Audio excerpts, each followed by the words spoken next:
Hi, and welcome back to the Awfully Quiet podcast. This episode is coming from a place of between the years or in between the days. Well, it's actually early January, but I feel like the vibe of after Christmas, before New Year's Eve, going into the new year, certainly the first couple of days of January, have this sentiment of the new year and what's going to happen in the new year. And so I have been reflecting a lot on the new year. It's something that I naturally do and that I actually like to do. Self-reflecting, thinking about the year that has passed, what's worked, what hasn't worked, what do I want to bring into the new year, but also where do I want to take things. And career goals for me, career ambitions for me have always been part of that game, have always been a big focus of that. And so I spent so much time these past couple of days thinking about Awfully Quiet. Where do I want to take the podcast? What does stepping it up in 2026 look like for the podcast? And some of those reflections, some of that process can be really uncomfortable because I am 2 years into this podcast and I have been really consistent with what I'm doing here. There's been an episode every single Tuesday without any skips since November of 2023. And part of that I'm really proud of. But part of that also puts a lot of pressure on me. And so initially going into the Christmas break, I didn't quite know, was I going to take a break? A lot of podcasts take like a break in between Christmas, New Year's into January to just reset, spend some time. But I always thought to myself, well, those are the big podcasts that can afford to take a week off, right? That is not you. And so I didn't really plan for anything into the new year. Didn't plan to take a break, didn't announce that the podcast was going to be taking a break. And so what ended up happening is I kind of just recorded episodes last minute. And I really scrambled. Always, from these two different settings of like thinking about the longer term vision for the podcast, what I want to do in 2026 and beyond, but then also scrambling to bring an episode to life that was due basically tomorrow. So this is the situation that I'm coming to you with because I felt like I wanted to share this. I wanted to say this out loud. I wanted to share part of the journey. We're early into a new year and I feel like some of these challenges that I'm facing and some of the struggle that I have reminds me a lot of where I was in my career a couple of years ago. Because here's the thing. I feel like consistency is a big part of making a podcast show successful, of it growing, of it attracting the right audience, making sure that what you have to say lands with the right people and they can actually use that for good, right? That's the core of what we're after here. So consistency is a big part of that game, a big part of becoming a show that people can rely on dropping every single week, of a host that is committed to a certain schedule. And I feel like part of being so consistent has been really difficult for me, not because I can't be consistent, but because I will not be consistent to a fault and to a point where it affects my motivation, where it affects my creativity, my inspiration, like being really behind what I'm doing. And I often felt like, or asked myself the question, could this be more qualitative? Could this be something I am prouder of, like each and every episode? If I wasn't releasing an episode a week, if I spend a little bit more time with each episode, if, I could just make it a little better. But then on the other side, what comes up for me too is this just my inner, perfectionist speaking? Do I really think I could make these episodes better? Or is it just me wanting to perfect every single one of them? And is me trying to perfect them going to just procrastinate the whole process, going to stand in the way of me putting something out there that may not be super polished, that may not be perfect, but it's the right message for someone regardless, and lands regardless of whether it is beautifully lit or whether I'm finding, words that feel articulate and polished. I guess it's just this, finding the sweet spot between being consistent, and also finding the quality that you want and making it look like you want it to look like. What this reminded me of early into my career, and I just spoke about this on a podcast that I was interviewed for, is early into corporate. I knew that if I, wanted to achieve the goals I had set for me and wanted to go after my career dreams, what this meant was I needed visibility. I needed visibility beyond my immediate team. I never really had an issue proving myself to people that I worked very closely with. Everyone knew that I, did great work, that I was committed, that whatever I took on, I, learned really, really fast, and I delivered great results. I'm a high performer in that sense, and that is very visible and apparent to people who are in my closest circle, right around me, to my manager, to my peers on the same team. That would always be very apparent. But it wouldn't be to anyone beyond that team. It wouldn't be apparent to anyone in the bigger organization. And so whenever it comes to promotions or talent conversations, my name wouldn't come up because people outside of my immediate team wouldn't know me.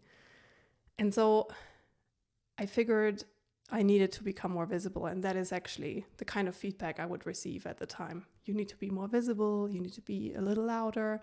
You need to speak up in front of bigger audience, like a company town hall and things like that. The kind of advice that introverts in the workplace get quite often. I felt like I needed to become more visible, and the only tactics, the corporate tactics, that would be thrown at me in order to become more visible was just that. Speak up more in meetings, make sure your voice is heard, present at the company town hall, put yourself in front of senior leadership, have coffee with senior leadership. Those were the kind of tactics. I'm pretty sure people are still being told that. Back then, I really struggled doing some of these things. I did them because, again, I really wanted it. So I overcame my inner resistance to doing some of these things and went up, presented at the town hall.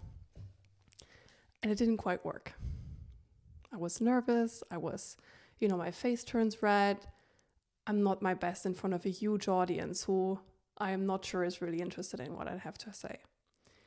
So I found other ways to become visible in the workplace. I found other ways to become, to have exposure that didn't require me to pretend, that didn't require me to perform for attention, to be anyone I'm not, to be more extroverted than I really was. And that resulted in me pivoting a couple times, landed me my dream job. I later started talking about this on social media. It is what got me to build subtle series to share some of these subtle tools to more visibility in the workplace. Subtle ways instead of the loud ways that we're all being told to pursue in order to become visible, in order to prove ourselves, in order to make sure our good work travels beyond the people who see it day in and day out. Now I feel like I am at this exact crossroads into my entrepreneurial journey, into this podcast journey, because I can tell the visibility tactics or the growth tactics for a big podcast, they are just as uncomfortable for me as some of that corporate advice was along the lines of speak in front of a huge audience, speak up in meetings, be a little louder, make sure they see you. And this make sure they see you, it feels really hard.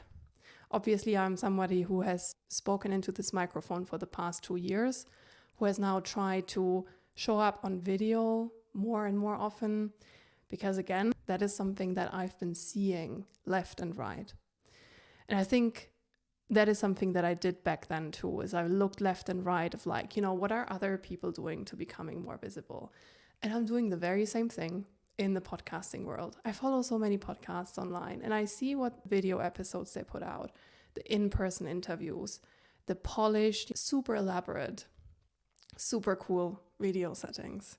And I can't help but think, I think this is what it takes. I think you need to make this a production. You need to make sure to invest in equipment, in in-person interviews, and like really stepping up your game in the way this looks and comes across, in the quality that you offer people. And then on the right, who I'm seeing is people who don't really give a fuck about what their video looks like and what the quality is, and they just hit record in the most randomest of places. They're just sitting on their couch with a microphone and their laptop and they just hit record. And it's the best, most intimate episode ever. And I love both of these types of podcasting. I love the polished production style, very well done episodes. And I also love some of these episodes where it's just somebody talking out loud, speaking from the heart, very similar to what I'm trying to do now. And I also really love that. So where am I in that? What is my version of bringing out this podcast? Do I need to be on video in the first place? Is it just me struggling because it's still me building that muscle, still me learning, still me finding the right setting? Because it takes a little bit of time. Was the same back in corporate. The first thing you try out in order to find your style and find your way to more visibility might not work. So you try another thing. It might just be that. It might just be me just kind of learning this and trying this out loud. Or is it that, I need to let go of the filming in the first place and I just record audio episodes? But then again, some of how podcasts grow is obviously through social media platforms. If it doesn't have to be a video episode on YouTube, for sure it needs to be reel snippets on Instagram or a TikTok platform, whatever it looks like. This is where I'm currently struggling a lot to understand whether it is even possible to grow a podcast to the extent to which I want to grow it in a subtle way. I've certainly done this with subtle series where a lot of the content is faceless, where a lot of the content is very minimal, beige, and I've done color in the past. I've done lots of different colors, and I found that with the design and with the branding I'm using right now or have been using for the past year, that really felt like me. But honestly, that was also a huge journey of me trying various different things, styles, branding, until I found what worked for me and what felt right for me. But it took me a while. So that is the benefit of the doubt I want to give myself with this podcast now too, is, you're in this position, you don't quite know yet. But is it possible to not succumb to the loud tactics? What is podcasting going to look like in the next couple of years? Over the past few days, I have seen so many podcast hosts, some of which I loved, some of which I, adored their success, walk away from their shows or walk away from the current version of it. And I'm not saying I want to do that at all. I am really committed behind the idea of Awfully Quiet, but I am questioning where podcast formats are going to go and whether there is a future where the success of a podcast and, putting your best foot forward and having a show reach the right audience, making it meaningful, doesn't rely on consistency, doesn't rely on loud tactics, could potentially be something where it's quality over quantity. And honestly, there are so many different ways of what that could look like, quality over quantity. I know that some podcasters do seasons instead of consistently publishing. And so there's always a couple of weeks in the year where they can regain their energy, where they regain some of that inspiration that is really needed to run a show like this. I don't really have the answer for it yet. I know that at the moment I feel I'm afraid to not publish on a weekly basis because I am not too sure what will happen if I stop. That's a very toxic thing to say, isn't it? I do wonder if there is a way of me doing this that would, uncover what a subtle way to podcast growth could look like. And I also think, and this is the reason why I'm sharing this today, I do believe that there is power in saying things out loud, in sharing some of the in-between, the struggle, without having the perfect answer yet, just because it helps somebody else too. Now, the one thing I did come up with in this last week that feels really good to me, that I'm proud of, that I feel like I'm on the right way, is a little bit of a sharpening of why I'm doing this. In all of this reflection, it's not just about how to grow the podcast, but also what is the podcast here to do? What am I looking to achieve? What am I trying to do? Why does this mean so much to me? What I kept coming back to was that I want to bring across that being awfully quiet at work isn't the problem. And that is a message I have tried to land for 2 years now. And I think what happens when you run a podcast show, when you put out content on socials, when you think about something repeatedly, the message sharpens over time. And every once in a while, you've got this light bulb moment of like, oh, this is how I can explain it. This is how I can explain what the problem is with being quiet in the workplace, in your career, or in general, really. And the problem isn't your quiet nature. The problem isn't that you say less than others. The problem isn't that you are not as outspoken, you are not as direct, you are not as assertive as some of the other people in the room. The problem is that being quiet or being quieter than everyone else, it's not self-explanatory. It's a mystery. People don't know what to do with somebody who is quieter. People don't know what you're thinking. They don't know what's going on inside of you. They have no idea that there is a fresh perspective shaping, that you have a question that would bring the whole room to life, that would steer the conversation in the right direction. They don't know about the idea you secretly have been pondering for the last couple of weeks. Seeing somebody who is quiet or quieter in the workplace is a mystery. And people don't love when they don't see what they get. They will just assume that you're not interested, that you have no idea at all, that you have no perspective at all, that you're just there because you're bored and you're not saying anything because you don't have anything to say. What will happen to quiet people is they will be misunderstood because of their quiet. Because from the outside, you can't see all that brilliance. You can't see the question that emerges. You can't see the perspective that is shaping. And that is such a big miss. I'm heartbroken about this. Because I know as a quiet person, there is so much going on inside of you. There is so much brilliance. There is so much that if it were out in the world, if it were out in that meeting room, if it were out in that particular setting that you're in where you're not saying the thing that you're thinking, it would make such a difference. It would make a difference not only to you and your career, it would make a difference in that room. I personally think it is really important for the quieter people to find a way to say the thing, to find a subtle way to say the thing. And that is where I come in. This is where this podcast comes in. I want to make sure that you find a way to bring your career ambition to life. If you're anything like me, you have that career ambition. And it might just be a little bigger than anyone gives you credit for, maybe even yourself. That is the gap that I want to bridge with this podcast. I want to make sure that you understand what happens to the quiet people in corporate settings, in the workplace. Why are they being misread? Why are they being misunderstood? And I want to show you all these different ways to share the idea, to say the thing, to bring the perspective, to make your work travel beyond your immediate team, beyond the people who see it day in and day out.